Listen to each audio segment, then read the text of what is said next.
Et vous mettez aussi forcément en avant, ici au théâtre, les compagnies régionales comme la compagnie Au Clair de Plume. Et on va tout de suite rencontrer Ben Herbert Larue. Merci Marie. Merci. Chapitre 1. Un ogre de parole.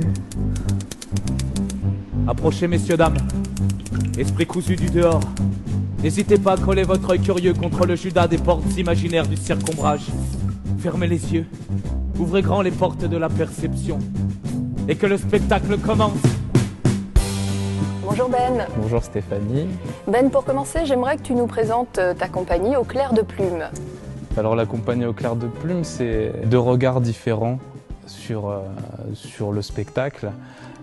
D'abord, c'est vraiment la rencontre entre mon écriture, parce que moi dans la compagnie j'écris tous les spectacles, et puis c'est la rencontre de cette écriture avec la mise en scène d'Anne-Charlotte Bertrand, qui elle retranscrit au plateau en fait les mots que je griffonne dans mes calepins, dans mes carnets, et qui donne à voir un peu tous ces mots que moi j'ai dans ma tête. Voilà, c'est vraiment la rencontre entre nos deux univers, nos deux imaginaires.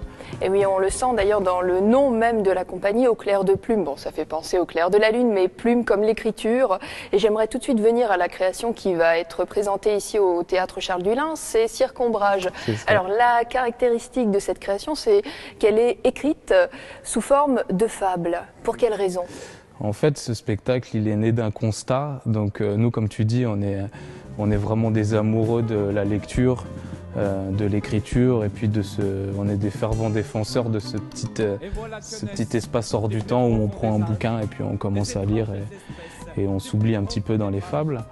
Et on a constaté que la lecture, c'est quelque chose qui se fait de moins en moins. Donc nous, par rapport à ce constat-là, on a voulu en parler en imaginant un monde, une fable, donc, où en fait la parole et les écrits n'auraient plus lieu, seraient interdits en fait. Dès la naissance, on interdit aux enfants de parler, on met un masque de silence, et donc les gens développent un autre type de communication. Parce que c'est ça un peu l'enjeu de la pièce, c'est de trouver d'autres moyens de communication que le langage. C'est ça.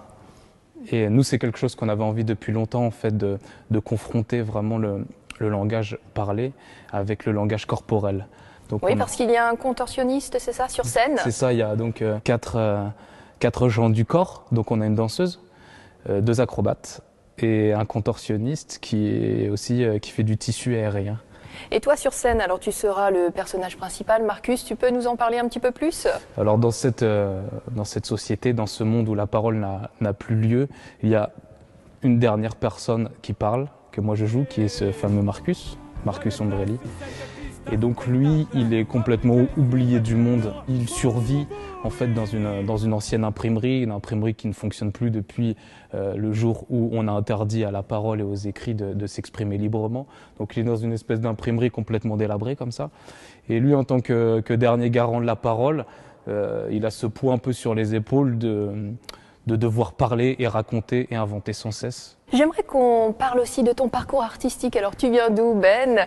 Et quel parcours artistique as-tu suivi ? Moi je viens de la musique principalement. Je suis chanteur à la base. Ça fait 10 ans que j'écris des chansons, surtout c'est ce que je fais. Et puis dans mes groupes de musique, j'ai eu très envie d'aller un peu au-delà du concert de base, à savoir juste chanter des chansons. J'ai envie de les mettre en scène, de mettre un peu de relief, du décor, des costumes. Et puis très vite, on s'est dirigé vers l'écriture de spectacles. Moi, je suis vraiment un grand curieux de la vie. Alors dans tous nos spectacles, là en ce moment Circombrage c'est du cirque, mais les fois d'avant c'était de la danse. Et puis là en ce moment, moi je suis intéressé par des marionnettes. Alors on a envie un peu de goûter à tout ça, quoi. Voilà, et tu es aussi un artiste impliqué dans la région. J'aimerais qu'on parle de l'action culturelle que tu mènes auprès des jeunes. Moi, je donne des ateliers d'écriture dans des classes de collège. On se permet d'oublier qu'on est à l'école avec les jeunes. On se dit qu'on est dans un espèce de terrain d'expression poétique et un terrain de jeu où on essaie de reprendre goût avec les mots, parce que c'est vraiment quelque chose qui s'oublie, je trouve, en ce moment. Donc moi, je montre aux enfants que les mots, c'est pas que l'école, c'est pas que des devoirs, c'est pas que plein de choses comme ça, plein de contraintes. On peut aussi vraiment s'amuser avec les mots. Et puis en général, à la fin des ateliers, les enfants, il y a cette petite flamme dans leurs yeux qui fait qui fait que le pari souvent il est gagné. J'espère que ça leur donnera envie de continuer, d'aller voir des spectacles et peut-être même d'en écrire quand ils seront grands. Ben ça, je n'en doute pas. Et nous, on ne manquera pas d'aller voir ton spectacle, Cirque Ombrage. Est-ce que tu peux nous rappeler pour finir la date ou les dates ici au Théâtre Charles Dullin? Je pensais que tu t'en rappellerais, tu vois. Alors, je vais regarder ça tout de suite. Voilà, donc au mois de mars, vers le 22 et 23 mars. C'est ça, le 22 mars, exactement, tu vois, tu te rappelles. Donc dimanche 22 mars à 15h, ici au Théâtre Charles Dullin, et le lundi 23 mars à 10h, 22 et 23 mars. Ben merci beaucoup, ça. Ben. Merci à toi.